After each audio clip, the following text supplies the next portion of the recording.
Muy bien, vamos a entrarle a este tema para desmenuzar por qué el conflicto nos jala tanto la atención y qué nos dice la ciencia sobre si podemos o no elegir una respuesta diferente. Vamos a empezar con algo que seguro hemos sentido todos. Es un fenómeno muy de nuestros tiempos, pero que se conecta con lo más profundo y antiguo de nuestra mente. Hablo de esa como atracción magnética hacia una pelea en redes, ¿no? Aunque una vocecita por dentro nos diga no te metas, no vale la pena. Y justo a esto nos lleva al primer concepto clave de hoy. Es un término nuevo, pero describe una táctica viejísima. Eso sí, ahora con el poder de los algoritmos para hacerla mucho más efectiva.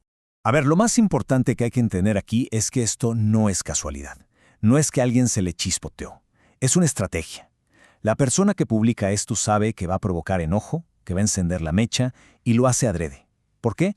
Porque la indignación, la furia, bueno, esa emoción genera muchísima más interacción, más clics, más comentarios, más compartidos que casi cualquier otra cosa. Es oro molido para el algoritmo. Ok, pero la pregunta del millón es, ¿por qué caemos? ¿Por qué nos enganchamos una y otra vez? Para entenderlo, tenemos que echar un clavado más profundo, a ver cómo está construida nuestra mente. Y ahora vamos a ver cómo todo esto se conecta con ideas bien fundamentales de la psicología, porque esto no es nomás un truco de Internet, es básicamente un hackeo a nuestro sistema operativo más primitivo.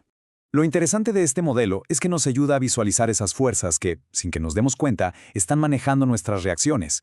Freud decía que dentro de nosotros hay como tres personajes: el ello, que son nuestros instintos más básicos; el superyo, que es como nuestra conciencia moral, lo que nos enseñaron que está bien y mal; y el yo, que anda ahí en medio, tratando de poner orden. O sea, el conflicto ya viene de fábrica en nuestra mente. Luego llegó Carl Jung y le añadió otra capa. Él decía que todos nacemos con ciertos arquetipos, como si fueran plantillas universales en nuestra mente. Y uno de los más poderosos es el arquetipo del mal. Es nuestro sistema de alerta ancestral para identificar y reaccionar ante cualquier cosa que parezca una amenaza. Y aquí es donde se cierra el círculo. La tecnología de hoy explota esa programación tan antigua. Un tuit o un titular que nos enfurece no es una amenaza real para nuestra vida, claro, pero nuestro cerebro no lo sabe. Reacciona como si lo fuera. Y ¡pum! Se activa esa alarma ancestral del mal y secuestra toda nuestra atención. Ahora, pensemos en algo más fuerte. ¿Qué pasa cuando la amenaza no es un post que podemos cerrar, sino algo que está ahí todos los días en nuestro entorno? ¿Qué le pasa a nuestra brújula moral? Hubo un estudio muy importante en Ciudad Juárez que exploró justo eso. Vieron que cuando se vive en un entorno de violencia extrema y constante, la mente tiene que adaptarse para sobrevivir. Y una de esas adaptaciones, por más inquietante que suene, es que los límites de lo que consideramos moralmente aceptable empiezan a borrarse. Miren estas imágenes, son muy fuertes. Son dibujos de estudiantes sobre su idea del mal. Y vean qué dibujan. No son monstruos de cuentos de hadas. Son pistolas, criminales, el símbolo de dinero. El mal dejó de ser algo abstracto para convertirse en lo que veían en su día a día. Y esta violencia no solo estaba en las calles, sino que literalmente se metía en sus sueños. El estudio encontró que más de una cuarta parte de los estudiantes tenía pesadillas con el asesinato de alguien de su familia. Casi la misma cantidad soñaba con secuestros. El trauma, pues, no les daba tregua ni al dormir.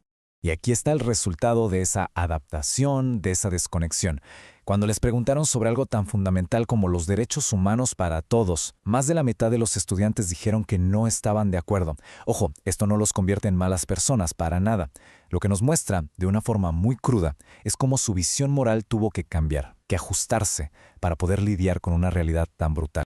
Pero esta distorsión de la realidad no solo pasa en casos tan extremos, pasa todos los días, a través de los medios que consumimos que también eligen a qué amenazas le ponen el reflector. Aquí hay un ejemplo clarísimo. Los medios se enfocan muchísimo en los tiroteos y los homicidios, que por supuesto son tragedias horribles. Pero al hacer eso, se crea una percepción equivocada. La realidad, según las estadísticas, es que la principal causa de muerte por arma de fuego es el suicidio. Pero como los asesinatos son más espectaculares, más noticia, acaparan la atención y nos hacen ignorar la epidemia silenciosa. Y esta es la consecuencia. Se nos entrena para tenerle pánico a lo que es estadísticamente raro, mientras que lo que es común y quizás más peligroso pasa desapercibido. Esto nos demuestra lo importante que es ser críticos con la información que recibimos, porque nuestra percepción del riesgo está siendo moldeada todo el tiempo. Bueno, ya vimos cómo los estímulos negativos pueden moldear nuestra mente. Ahora viene la parte importante. ¿Podemos hacer algo al respecto? ¿Podemos nosotros moldear activamente nuestro cerebro para bien? ¿O somos simplemente víctimas de nuestro entorno? La ciencia tiene una respuesta bien clara. Sí, y es un sí rotundo. Existe algo llamado neuroplasticidad. Básicamente significa que nuestro cerebro no es una roca, es más como plastilina. Puede cambiar su estructura y su funcionamiento según lo que hacemos y pensamos. O sea, tenemos el poder de reconfigurar cómo respondemos al mundo. El neurocientífico Richard Davidson quiso probar esto. Agarró un grupo de gente y la entrenó en meditación de compasión, mientras que a otro grupo le enseñó una técnica más analítica. Quería ver si el entrenamiento podía cambiar no solo cómo se sentían, sino cómo actuaban en la vida real. Y los resultados son impresionantes. Esto demuestra que entrenar nuestras emociones lleva a acciones bien concretas. El grupo que practicó la compasión no solo mostró cambios en su cerebro, sino que se volvieron mucho más generosos. Donaron casi un 40% más de su propio dinero a una persona desconocida que lo necesitaba. Y no crean que es algo súper complicado o místico. Es una técnica, un ejercicio práctico para fortalecer el músculo de la empatía en lugar del de la ira. Es como ir al gimnasio, pero para nuestro cerebro y nuestro corazón. Y esto nos deja con una última idea para reflexionar. El mismo cerebro que está programado para saltar ante una amenaza, también tiene esta capacidad increíble para la compasión. Quizás el gran reto de esta era digital no es tanto evitar el conflicto, sino más bien elegir, de forma consciente y deliberada, cultivar el antídoto.